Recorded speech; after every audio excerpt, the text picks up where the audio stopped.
Hello and welcome to It's Not So Lonely at the Top podcast. This is a podcast for business leaders and business owners just like you. We're going to be sharing top tips on how to develop yourself personally and professionally. I'm going to be sharing updated podcasts on a regular basis, so please do make sure you subscribe, and I really hope you enjoy today's podcast. Hello and welcome to today's episode of the It's Not So Lonely at the Top podcast. We're doing things slightly differently today.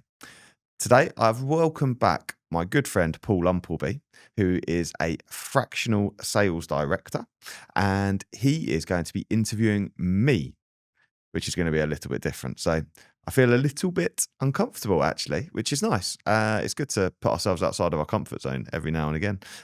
Paul, welcome back on the podcast.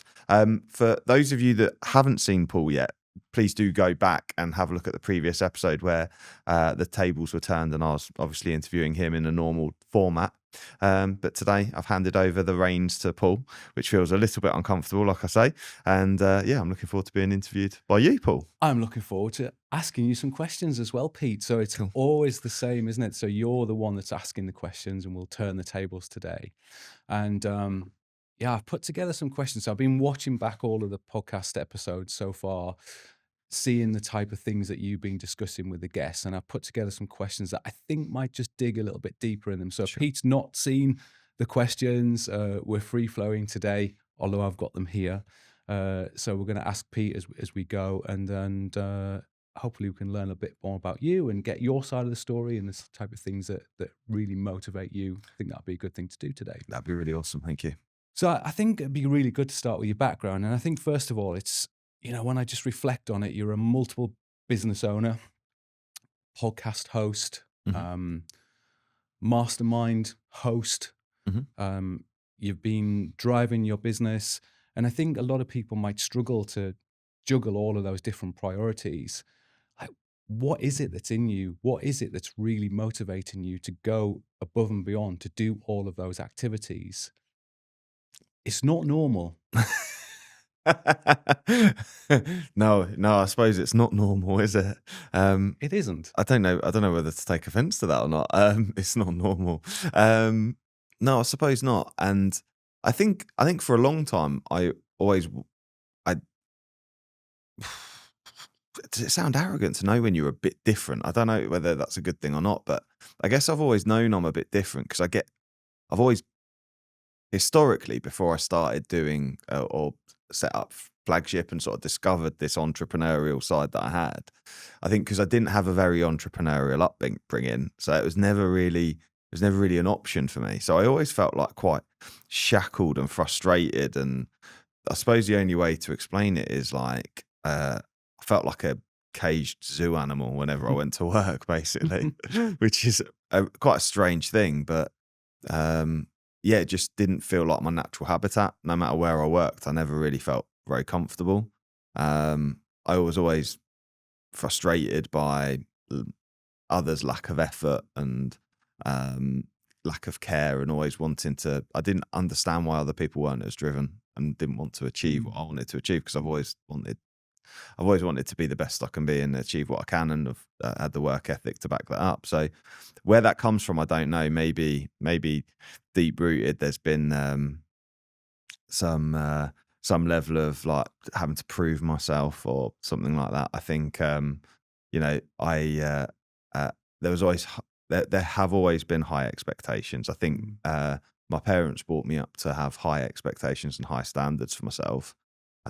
So I think I've always gone that way and always set high expectations to deliver things. But I guess from an energy perspective, I automatically think to go to my motivational map, and knowing and understanding my map helps me to ensure that I do the work that I'm most aligned with and most energized by. So my map looks like, so I've got a high searcher preference, which is about meaning and purpose. So meaning and purpose, for me, comes from a Flagship perspective.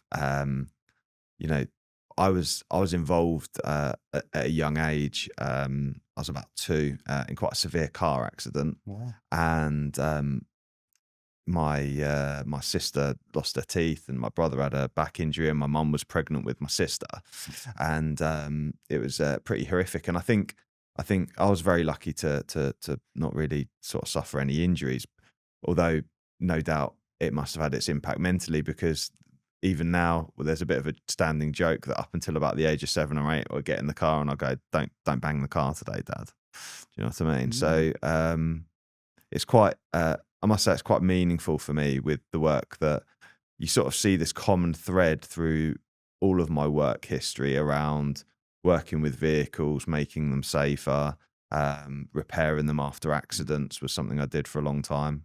And then, obviously to Flagship now, where really our mission is around, and our purpose is around making fleet safer. Yeah, I get You it. know, so Yeah. it's quite interesting when you see sort of this sort of golden thread going through the work that we've done there.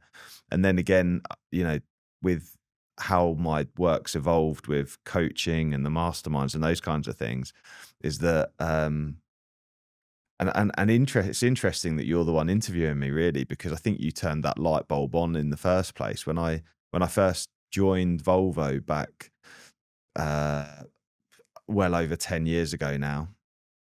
11, 12 years ago. The first sort of personal development book I read was Good to Great. I listened to it when I was walking to work, and that really sort of set off a learning journey for me, where Yeah. I started to understand about personal development and personal growth. Um, and I got my Audible, I got my Audible subscription, and I've had it Yeah. since. So that's been a book a month through Audible, plus paperback and hardback Yeah. books. So that growth thing's always been really important as well. What about, so you said earlier, didn't you, that you didn't have that entrepreneurial upbringing. So Mhm. something's had to change. You've had to do something because it's not standards, not the way that you've been brought up. So you've had to do something different. Like what's been the driver behind that? Why do something different? Yeah, I think so. It is really interesting. When I was at college, I never knew what I wanted to do. Right, so um, I was like I say, a high achiever at school. I did okay in my exams. I used to be embarrassed of how good I was or how well I did, if that makes sense. I'm less embarrassed about it now. I've just embraced it. But school was easy. Basically, I enjoyed it. I was good at it. Socially, everything was pretty okay. So it was fine. As arrogant as that potentially sounds, I don't mean it to really be, but it just was what it was, Mm. really. But the issue I had was I was lucky to go to a decent school. It was a normal state school. It wasn't a private school or anything like that, but it was a normal state school. But because it was in Cambridge, it was a fairly like nice school. There were good people there. There was not really, I never really had much trouble or anything like that. And there were sort of quite high expectations, I suppose, because those around me knew what they wanted to do. They wanted to go and be accountants. They wanted to be lawyers. They wanted to be investment brokers and things like that. And I pushed back on that. So when we went to secondary school, there were two sixth forms we could go to. There was either Hills Road in Cambridge or Long Road, and the Mhm. clever kids went to Yeah. Hills Road, and the not as academic kids went to Long Road. And despite getting decent grades, I still went to Long Road because I wanted to be with my mates. So I went to Long Road, and socially it was great. Okay. Obviously lots of. One of the things I suppose that really earmarks my earlier years like that was that I used to enjoy the company of the different sort of young women and stuff at the time, and Long Road was great, and the social life was fantastic. So I did all of those things, but again, I just didn't know what I wanted to do. But interestingly, and you look at my map now, and there's this commercial element to my motivational profile, and I'd always worked. So from the age of 13, I'd washed up in fish restaurant. Mm. I'd always had a weekend job. I'd always worked quite hard, and wanted to make income, make money. So no, it's no wonder that I dropped out after a year of sixth form, and I just got fed up. I'd been quite poorly, and I'd missed a lot of school, and I just sort of got fed up of that Mm. situation of being sat in a classroom, being spoken at by a teacher, and yeah, I decided that I wanted to go out and make my own way. And interestingly, that I suppose is a bit of a thread through my career, is that I've done things quite the hard way. I've not gone and necessarily got the education first. I've kind of done it all a bit backwards and It's worked okay. my way up from the Yeah. bottom in pretty much every industry I've been in. And I've had sort of 2 or 3 careers where I've started at the bottom and then worked my way up because I've not done things in a straightforward way, and part of that has been not knowing what I've wanted to do and not really realizing, you know, when I look back at 15, I set up, I was. I say set up my first business. It wasn't really a business. I suppose the marketing people would probably It's a say lemonade it stand, was, wasn't it? but It was a say again. lemonade store, wasn't it? No, no. I used to cut grass and wash cars and Nice. stuff like that for neighbours I like it. for cash, and I'd just go and knock on doors Feels and like go, that was there, doesn't it? yeah, yeah. So it was there all along, really, but I guess it just never really transpired for me. But the turning point, I think, interestingly, was during that process of about 12 years ago, 13 years ago, when I was on this personal development journey, Mm. I started to listen to more podcasts as well. So I was listening to entrepreneurs, Yeah. and I started to realize that could be, that could be me. I could Mm. do that.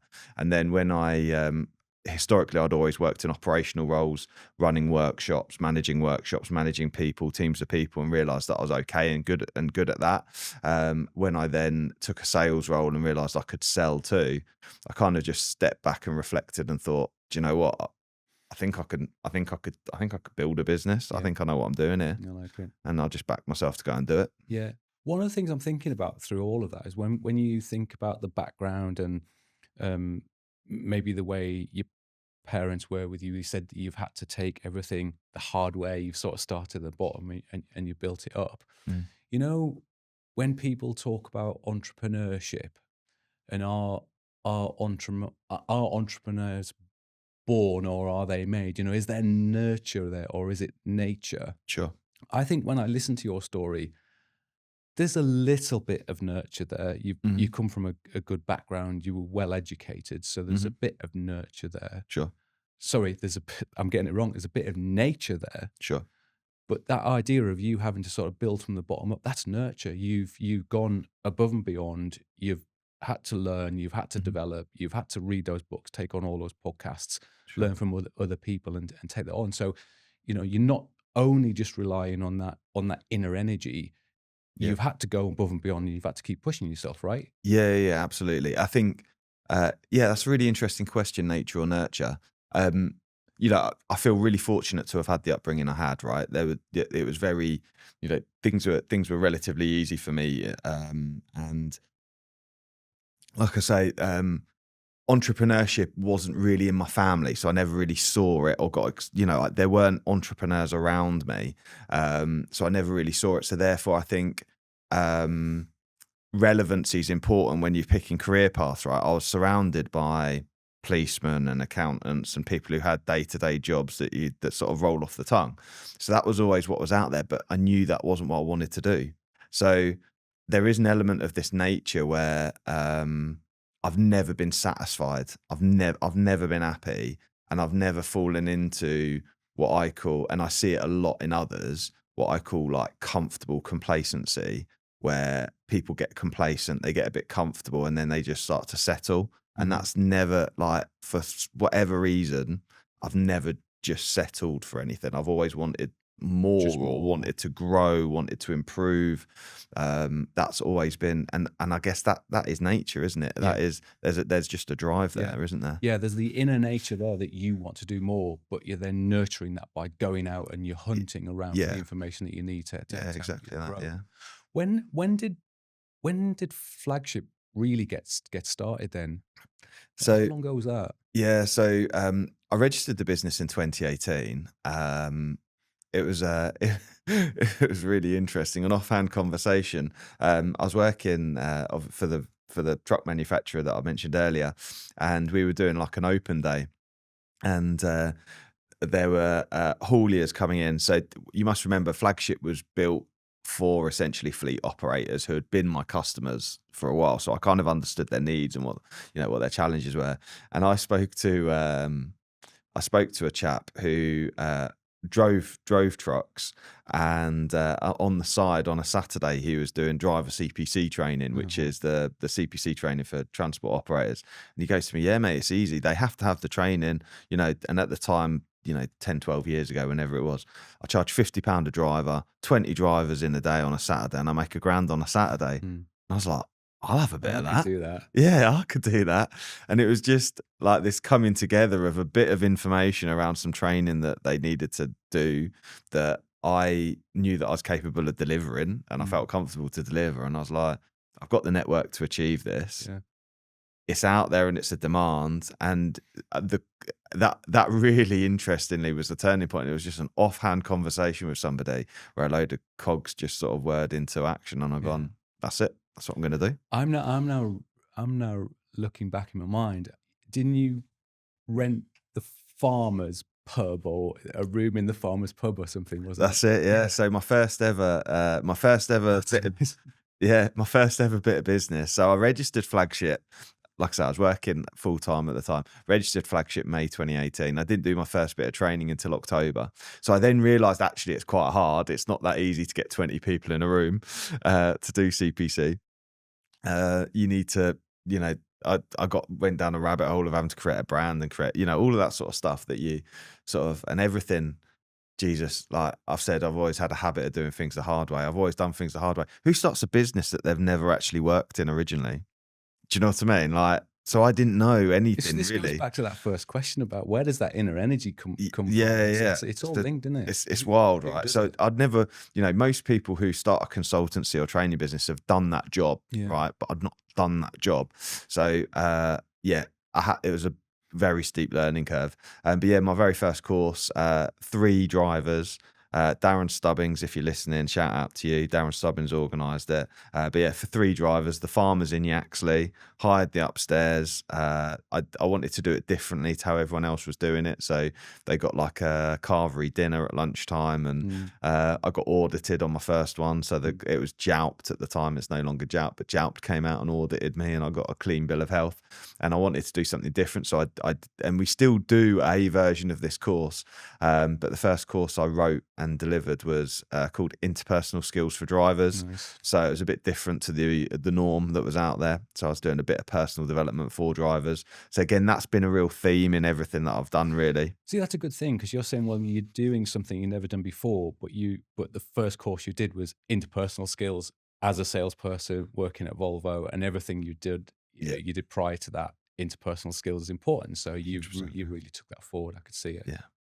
If you would think about, so when's that? So is that 7 years? 7 years now, then, really, since that That started. is so October 18, and we're now in Jan 26. So yeah, 7.5 years. So Yes. what's been the biggest, I guess, like learnings you've taken from that time in running Flagship and your other businesses, of Yeah, course. sure. So I think if I go back to the very early days, if I Mm. go back to the very early days, I think I thought people would care more, and actually no one gave a shit.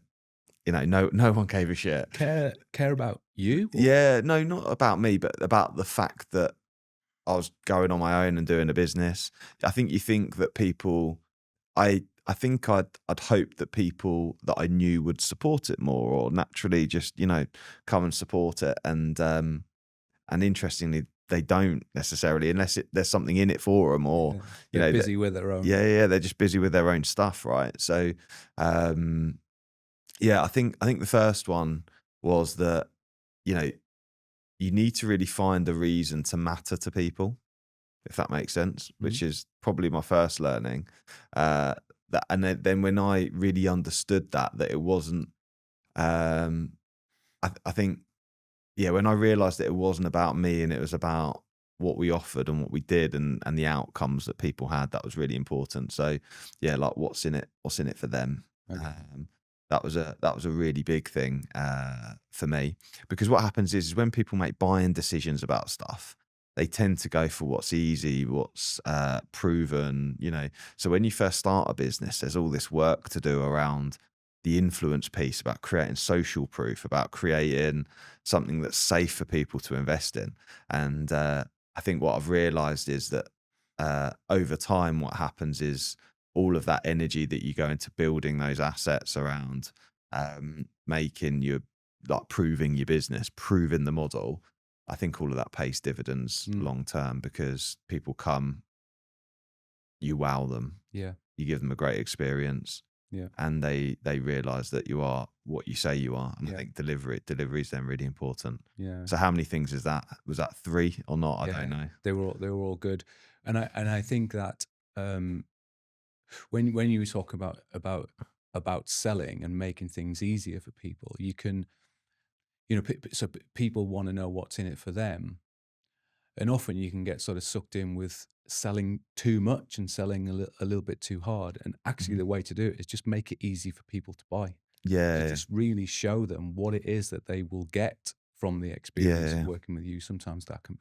And can be really you like know, overwhelming. don't get me wrong. It was really difficult because you know, I I needed to support Mags, my wife, and 4 children, Mhm. and I left a decent paying job, and Mm. everyone thought I was crazy. Yeah. COVID hit a year later, and I remember having a conversation with dad, and dad, I don't hold it against you at all because that's just how things were. Yeah. But it was like, when are you going to get a proper job, Yeah. Pete? When are you actually going to sort things out, Yeah. really? So yeah, it had its challenges, and I think the one other lesson that I've just sort of thought about as I was reflecting really is around. I think as an entrepreneur and as a leader, I think it's really, really important to know what your morals are and what your values are, because when you build a business, it gets Mm. tested, and when you build a team of people, it gets tested. And the last 7.5 years is testing. It's all it. You put yourself in a position where you have to make decisions and Mm. things like that. And um, when you have a set of morals or standards that like this compass that because there becomes this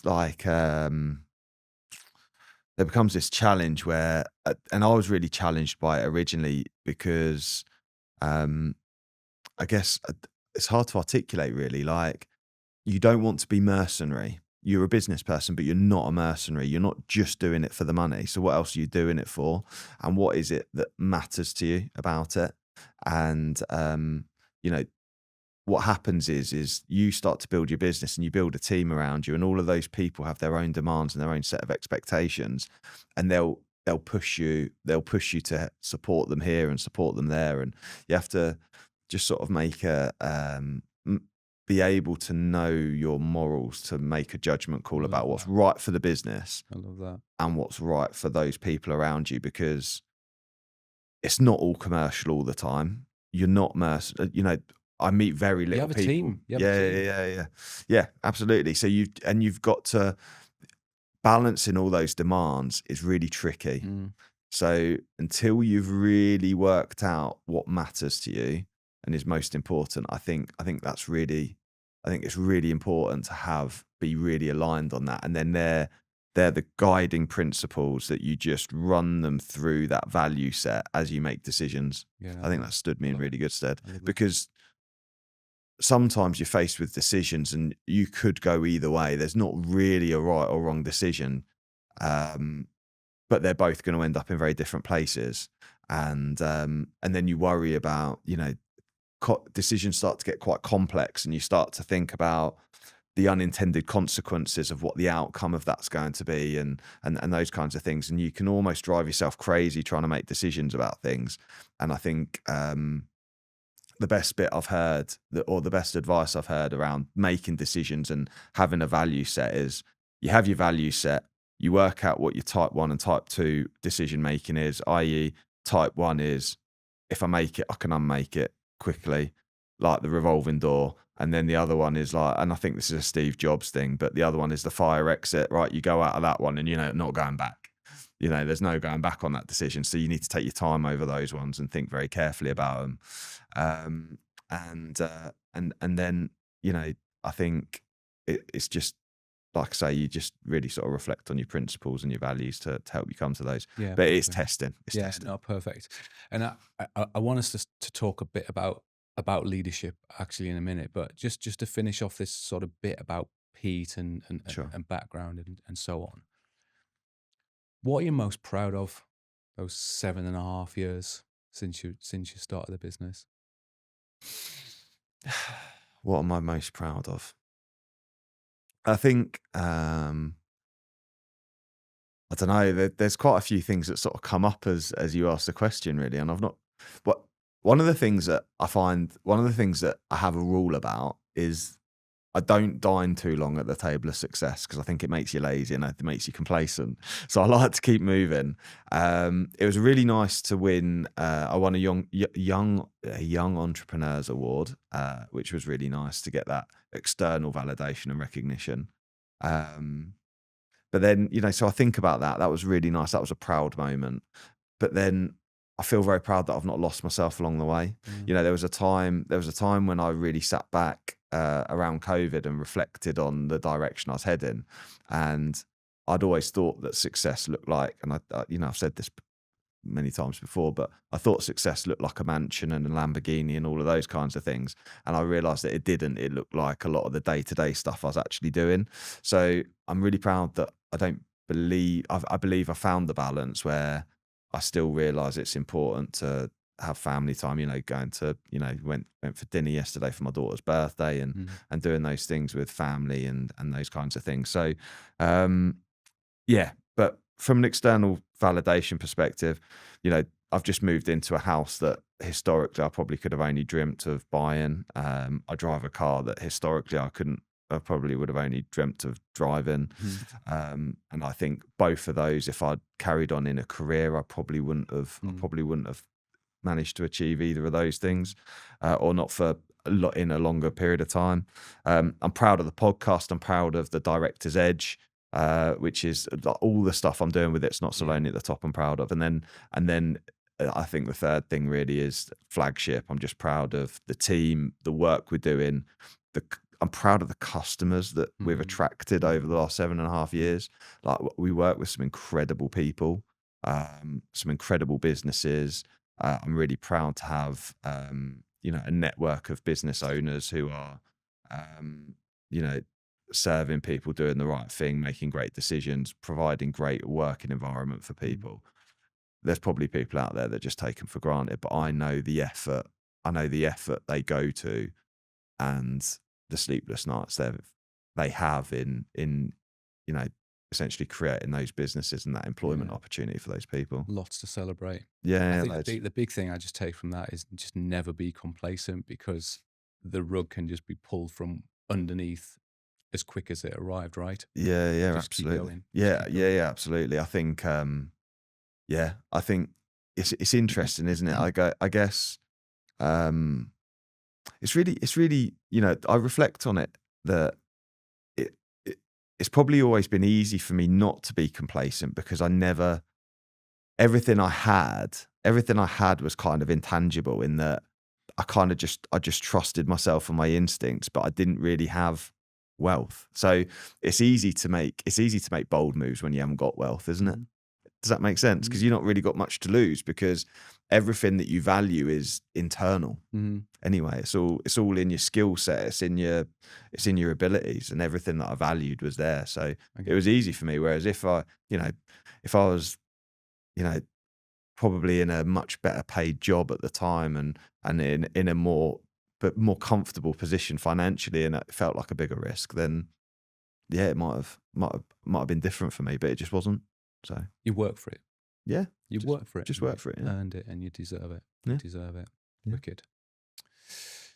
Um, let's just shift gears a little bit. And what I wanted to talk, because I know you do a lot on the coaching side, you do a lot on leadership Mhm, coaching, and I was thinking about just that word leader, just the mhm, word leader, and mhm, going back, say, 20 years, mhm, somebody said to me the word leader or mhm, leadership. In my head, I had a picture of probably a big burly bloke in mhm, a suit mhm. with a shirt and tie, Yep. probably a massive ego, Mhm, huge ego, loud, mhm. boisterous almost, 20 years ago, I think that was the image of leadership.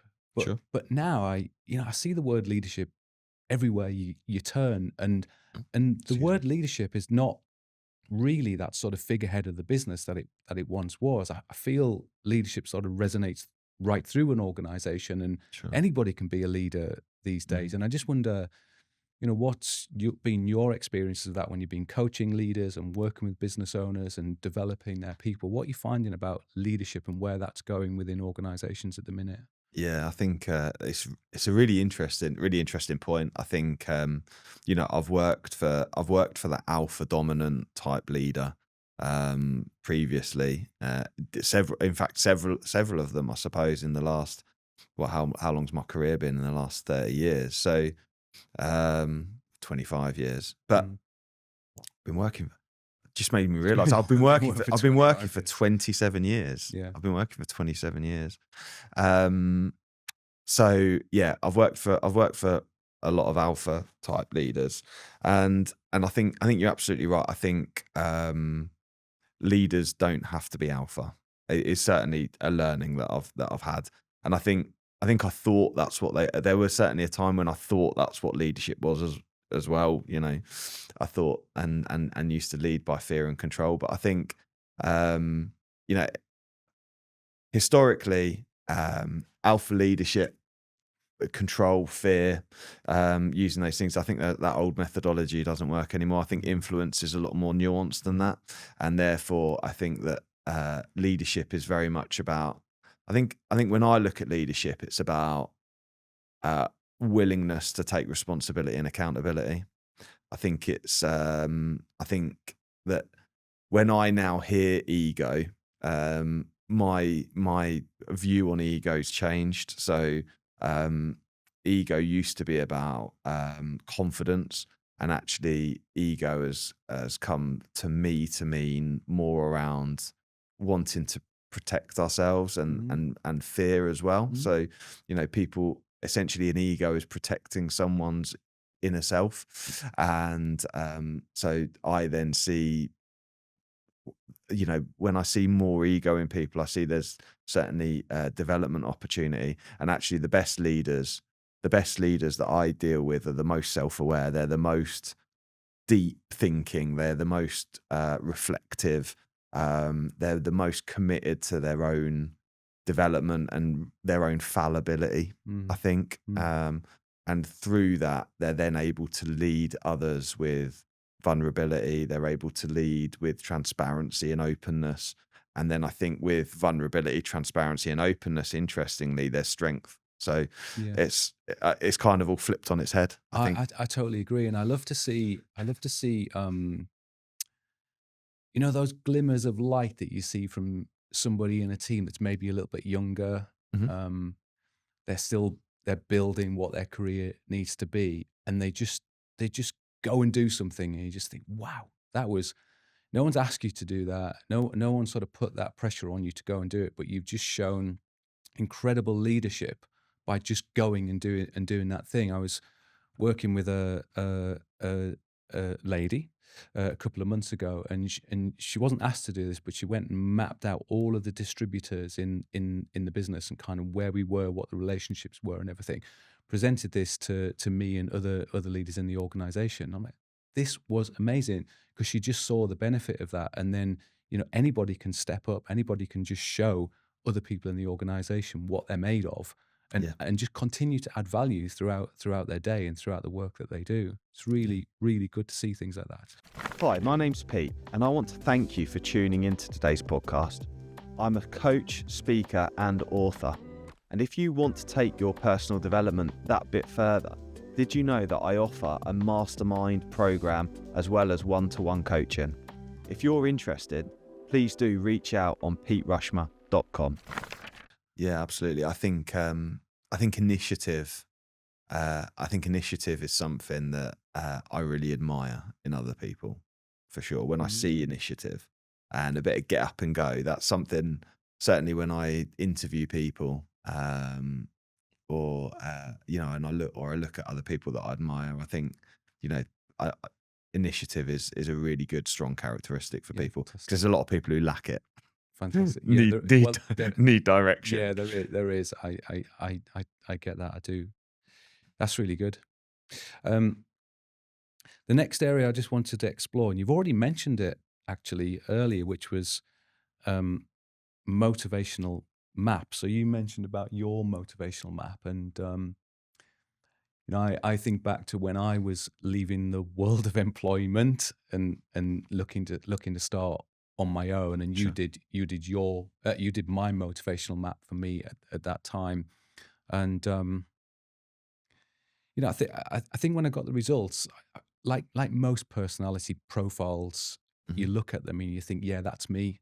I've Sure. seen it over the years. People look at, oh yeah, that's really me. That's Yeah. so me. Uh-huh. Oh yeah, that's exactly me. I'm Mhm. definitely a red. I'm definitely yellow. I'm definitely an ISTJ. I'm definitely whatever. Yeah.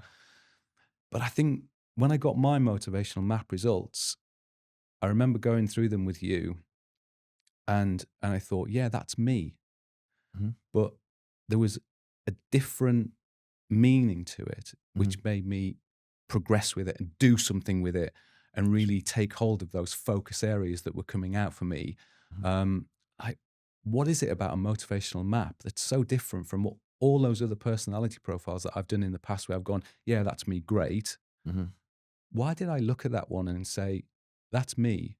I should be doing more on Yeah. those focus areas. Does that make sense? Yeah, Am I no, articulating it yeah, right? you are absolutely. It makes total sense. I think that there's a couple of really interesting points, I suppose, around the map and the difference between that and other tools out there. So, one is that the map evolves, and the map is super current because you go and do disc profile, and largely speaking, if you're a blue or a red or a yellow, then that's kind of you, right? It's a personality type thing. Whereas with a motivational map, the motivational, in my experience, the map evolves over time. So it's very much based on someone's existing map of the world, and it's based on how they're energized at that time. And there's also a level of how satisfied they are by what they're motivated by. And what's really interesting around that is it helps build it helps build a story of where you are and what's going on. And I think that we really respond to the story around that. So whatever what obviously, I it's great feedback for me to hear that you chose to take some Acted action. on it, yeah. Yeah, yeah, yeah, to take some action because in a coaching relationship, the onus is always on the person being coached to take the action. It's not about the coach taking the action for them. So there's nothing more beautiful as a coach than seeing somebody take action on the light bulb you've switched on or whatever it is that's happened.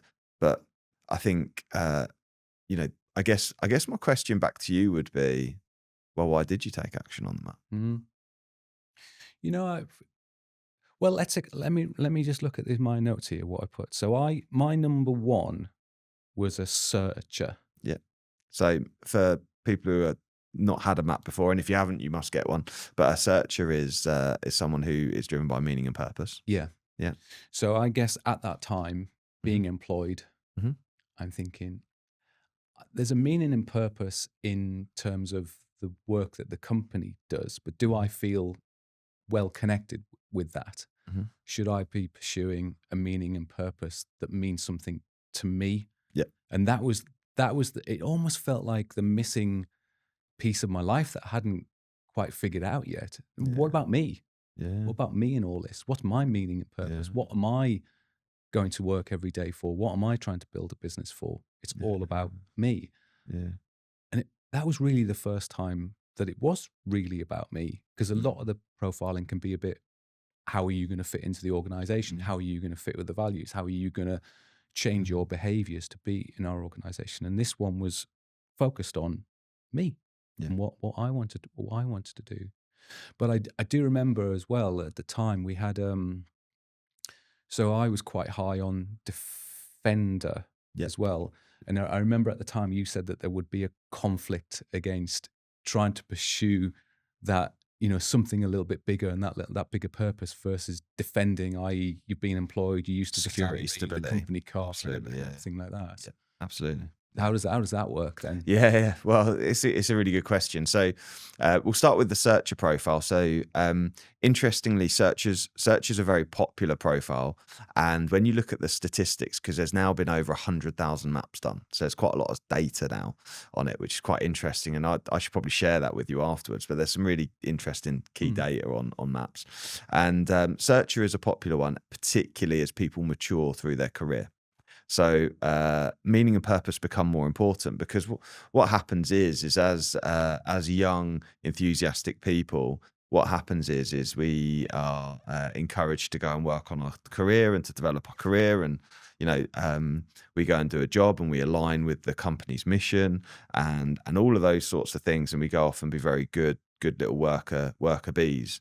And after a little while, what we realize is that at some point we're going to die, and at some point when we do die, our headstone is going to say, "Great guy, turned up 9 to 5, worked really hard for his company, had a lovely company car, had a nice detached house." It's not going to say that shit. no. Do you get what I mean? Like, it's going to say. You want your headstone to say, you want people at your funeral to be going, yeah, great guy, achieved this, supported this great cause, found meaning here. Do you get what I mean? Like Yeah. that's where it all comes. Like this man's search for meaning is and as we get older or as we mature, I think that gets more important, and we realize that there is an element of when I suppose this keenness to go, well, what's it all for? What the fuck's it Yeah. all for, Yeah. right? Because the, the as you become more comfortable in your career and as you become more comfortable financially, there's a level of transcending that financial thing. So I think it was just the timing was right, and we have that conversation around Searcher, and then interestingly, so you have this, you know, again, defenders quite a common profile. So defenders about having security and stability, and that will resonate with people. And then I think there was a bit of spirit in there as well. There was, yeah. So spirit is around freedom and autonomy and wanting to, make your own decisions, be master of your Yeah. own destiny as well. So I think what's interesting is that really uncovers a potential. I could map another person who's listening to this podcast and them have a similar set of motivators, and potentially there's not an internal conflict.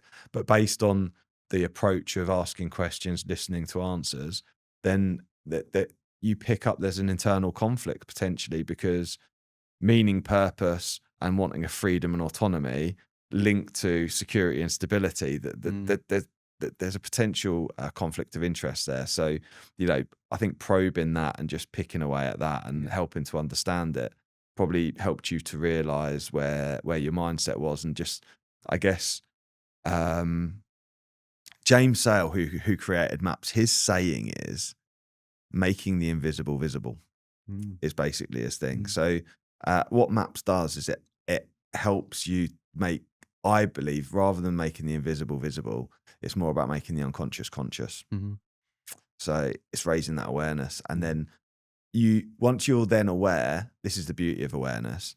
You have the awareness, you then have a cue, which is, do I take action or not? mm, mm. And you Yeah, choose to take action, and that's good. And that's what happens with maps. I Usually, agree. people do want to take action because the you get two key bits of information: what you're energized by and how satisfied you are Yeah. with that energizing element of how energized you are by it. No, I and love that. and then and then based on that feedback, because you do the survey relatively unconsciously, you then become conscious of those things, and you go, well, the element of feeling stuck, element of a lack of clarity, well, it's on me to take some action now, It isn't is, it? isn't So it? It yeah. is, yeah. Well, let let me just say something, and I want to move on about action as well. So, something that's just dawned on me actually is when we spoke last time, we talked about infinite purpose, Hmm. and I said that my infinite purpose was to have a happy and healthy life for me and my family, and that kind of came around at about the similar time that we were looking at my motivational map and that idea of spirit Yeah, and being in control and being able to show that destiny. It's up to me, and I'll decide what happy and healthy looks like for me and my family. And it's good to get hold of that destiny, sure. really get hold of it. Um, Yeah, so we mentioned, haven't we, a few times there, action. Mhm. Um, and we're recording this just early January, aren't we? So there's lots of people that are doing New Year's resolutions and New Year, New Me, and all of that sort of stuff. And people that are either have motivations to improve in their work life or in their personal life. Why is it that most people just don't do it? they they have good intentions. Oh, I'm definitely, this is going to be my year. This is definitely something I'm going to change. I'm definitely going to lose some weight. I'm definitely going to cut down on the drinking. I'm definitely going to learn that new skill or go on that course. But not everybody does that. Sure. So, like, what's lacking for them? What do they need to be doing to say this is the time when I'm really going to get it done? It's a really it's a it's a it's a really interesting question, and I think that, I guess that action isn't for everyone. I'm smiling to myself because I'm thinking of something one of my friends said, which is, that the issue with the majority of people is they're non-playing characters, NPCs. I don't really agree with that, but it made me chuckle. What does Um, that mean? I've not heard it. Non-playing characters. So non-playing characters are like, extras in a video game. Oh, I see what you're saying. They're extras in a They're video just game. They existing. just exist, yeah. So, but if I would argue that if you're listening to this and that maybe hurt, that's giving you your ego's giving Yeah, yourself feedback that that's fair enough. you're not playing properly. Um, I don't really subscribe to it. It made me smile, made me chuckle because I think a lot of people are capable of more than they do and are capable of taking more action, but they choose not to. Um, you often because they might be, scared or comfortable where they are or worried about fearful of what may happen or what may go wrong or what other people will think or how Mm. people will judge them and all of those things. So I think there's lots of reasons people find lots of reasons not to take action. But Um, what's one thing that somebody could do to take action? Like the first step? that's a really good question. I think, um, so, where do I go from here? I think so. I think one of the things that happens, and I reflect on me. Interestingly, I Mm, reflect on me before I started the business because I wanted to start a business for ages before I actually went mm, about doing it. mm, And I was always too scared. I always looked at it. I always realized I I think there's a couple of things. One of them's mindset and one of them's taking action. Okay. yeah. So there's two key elements here. And I think the mindset I had was of around, um, this like zero sum game, right? Where I win, you lose, I lose, you win. Um, I would think of a business idea and I'd look around and I'd go, there's loads of people already doing this. Mm, It's never going to work. mhm, Yeah. Stupid idea. It's never going to work. Why are you thinking about doing that? And, because we're in a world now where there's very few original ideas, isn't mm, there? There's just people doing things marginally better than other people. So, I think I think one thing's around mindset, and I think there's a real shift from, um, when you look to do something a bit different or you look to take some risks, particularly say if it's around starting a business, for example, then the mindset of going, well, people have already done this. Why are people going to be bothered about me? There's already lots of people doing it. It's saturated market. It's just I'm never going to succeed. There is an element of truth in that, but there's something unique about you that you can offer to people, and it's sort of finding that mindset of actually, I don't need all the customers. I just a business is viable by just having enough customers. It might be your business might be viable for having two customers. mhm, You mhm, might be able to replace your income with two customers. That's mhm, all you need. And mhm, actually, there's 100,000 customers out mhm, there, because people just think about, you know, I don't know, if you're going to do something out of the ordinary, you've got to do it really big. So it looks like this massive thing. So one of the things is around mindset of going, well, what's the one next step? And then realizing that, it's not that big. And then I guess the next one around taking action is again, like, people get overwhelmed by going, right, this is A and I'm here and I need to get to Z. And I'm like, that's miles away for me. Mm. Like, that is overwhelming. There's so much to do. Yeah. And if I sat here and was like, oh, well, you know, Flagship's going to be £100 million valuation business. If I just looked at that, I'd be like, yeah, that's overwhelming. I need to find another 250,000 staff. I need to train them. I need to have the systems. I need to have the, like, whoa, you know, my brain is going to internally implode because Yeah. it's such a big step. And the key difference is going, okay, what are the, you know, how's the best way to eat an elephant a bite at a time, right? Mm. You know, I can eat an elephant the same way you probably I wouldn't want. I wouldn't eat one. I'm You vegan. wouldn't want to eat an elephant because you're vegan, and I probably wouldn't want to eat an elephant either. But the point I make is around creating something big Yeah. is just done by in small, tiny chunks, right? Steps at a time. Read James Clear Atomic Habits. Yeah.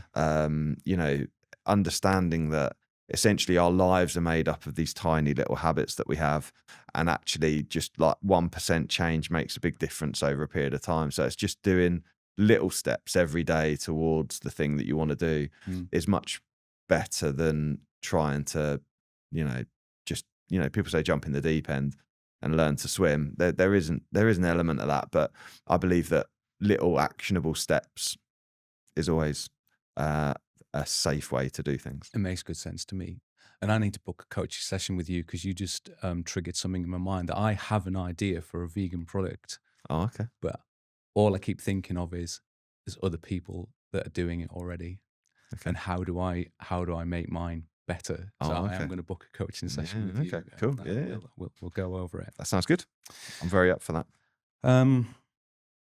One thing I wanted to talk about next was around just the future of work and the future of business. I guess. I know at Flagship you implemented some AI tools, didn't you, so that you know your customers were able to access information 24/7. They've got some AI tools that they can access via an app, and it seems to me like everywhere you turn now, AI plays a role in some way, shape, or form. It feels like AI is just touching everything. And whilst we haven't got robots walking around just yet being plumbers, um, it's possible. It's possible. So I just think, you know, based on the work you've been doing on AI with the Flagship team, and just what you see out in the market right now, what's the future of work in, say, 4 or 5 Yeah. years from now? What are you picking up? It's frightening, isn't it? All I know is that I've still got a job tomorrow. Tomorrow. Take each day as it Well, comes. do you know that I've heard on a few other podcasts, you know, what's the best thing to deal with AI? Become a plumber. And now people are saying, well, you won't need that because you'll have a robot that will come into your house and fix your leaking tap, you know, and you think, wow, is this for real? Is it really going to be that extreme? Yeah, I think that there's probably far more intelligent people than me to answer questions on AI and tech. I think I think so. One of the things as an entrepreneur is to embrace evolution, and the last thing any of us want to do is bury our heads in the sand that it's not going to change, because it is changing, and change is happening at a more rapid pace each day than you know, than ever before. Literally, the pace of change is huge. So I think I think one is to embrace it. I think it is a scary prospect. You know, my children are teenagers. What job they're going to do might not even be created yet, right?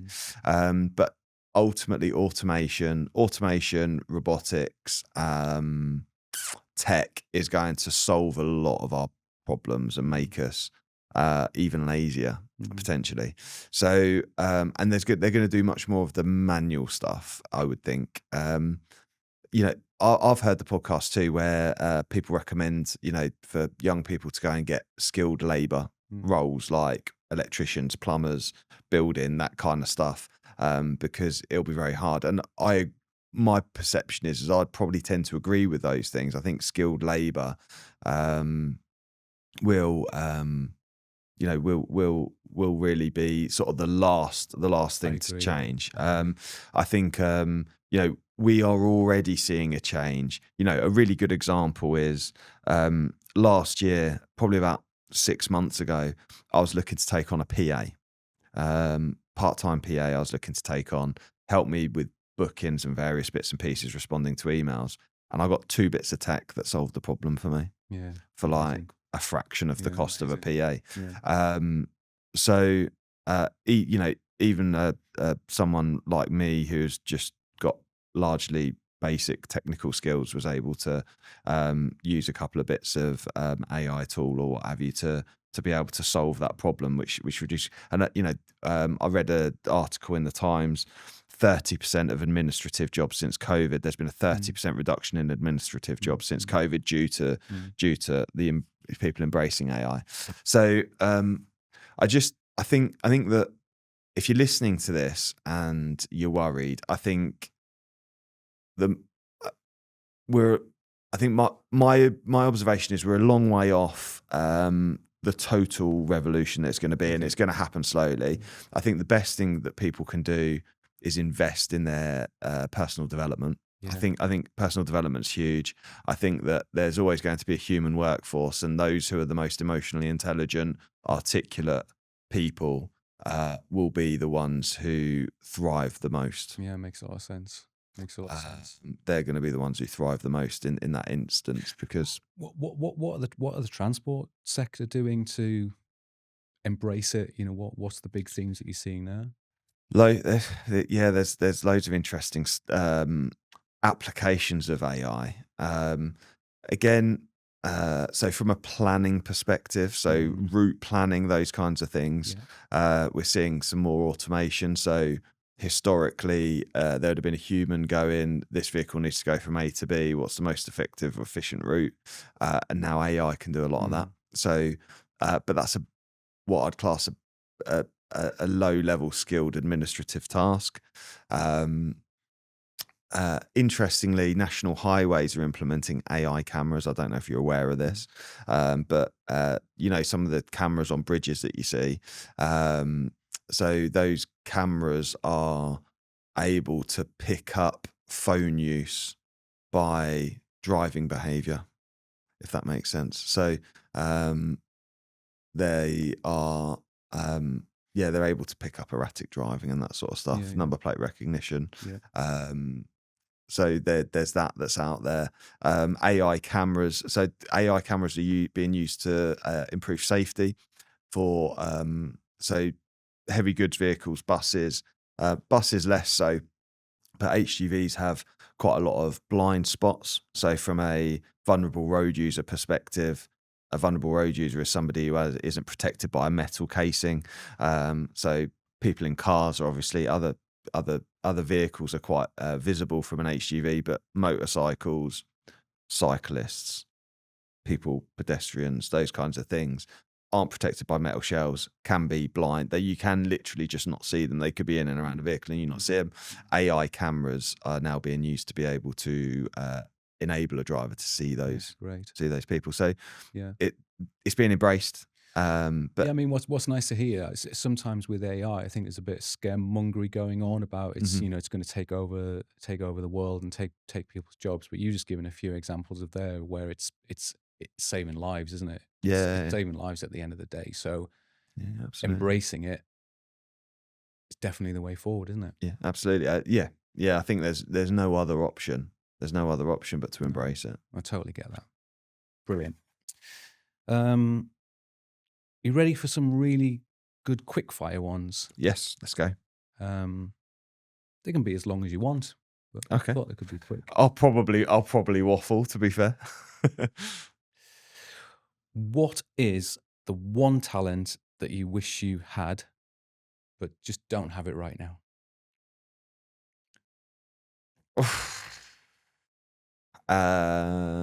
Talent that I wish I had that I don't have. I would.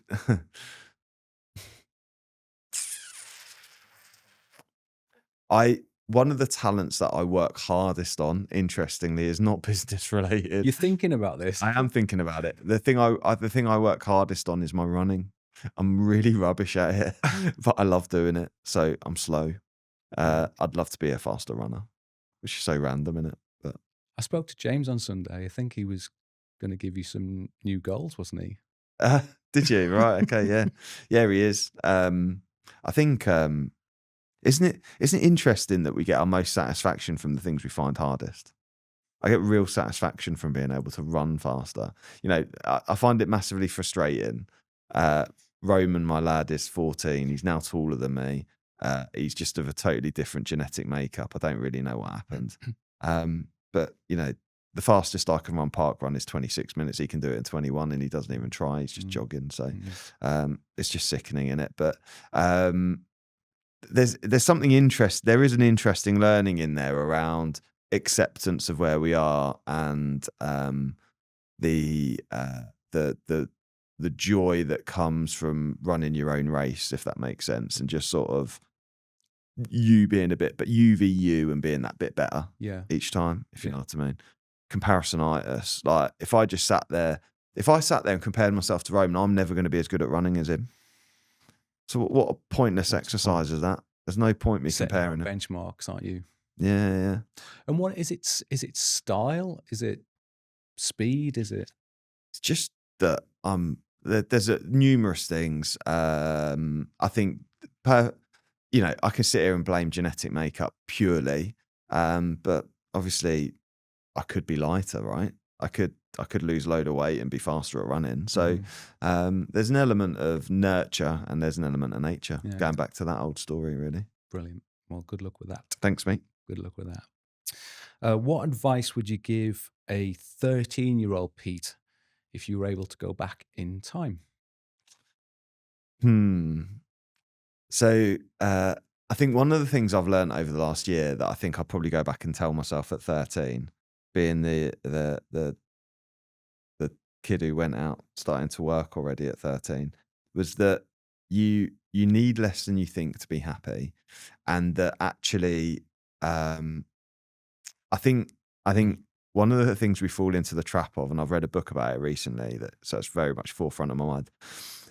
We fall into the trap of thinking, once I get this, I'll be happy. Once I do this or I've achieved that, I'll be happy. And actually happiness comes first. So I think that'd be the advice I'd go back to go, you just need to decide to be happy. And then that leads all of your success from there, because all your success comes from being happy first. I love that. Final question. You're a busy man. And Sundays are a day of rest, or they should be a day of rest. Yeah, they should be. What does the best Sunday afternoon look like for you? Oh, well, I think I think about it and I think, well, I've just had that because I've just had my 40th birthday and I was surrounded by lots of amazing people, a birthday party. But I think just from a basic Sunday, it'd be lovely to be with the family. You know, Sunday afternoon out in the sunshine, beautiful weather, probably watching Man United win would probably be an ideal Sunday. Well, here's to more of that. I think we're a little way off that yet, but yeah, spanking Man City or Liverpool would be amazing whilst surrounded by the kids. That'd be amazing. See me getting involved in a football conversation. I have no idea what I'm talking about, but I'm like, yes, let's get behind the football game. Pete, it's been great. Thanks for that.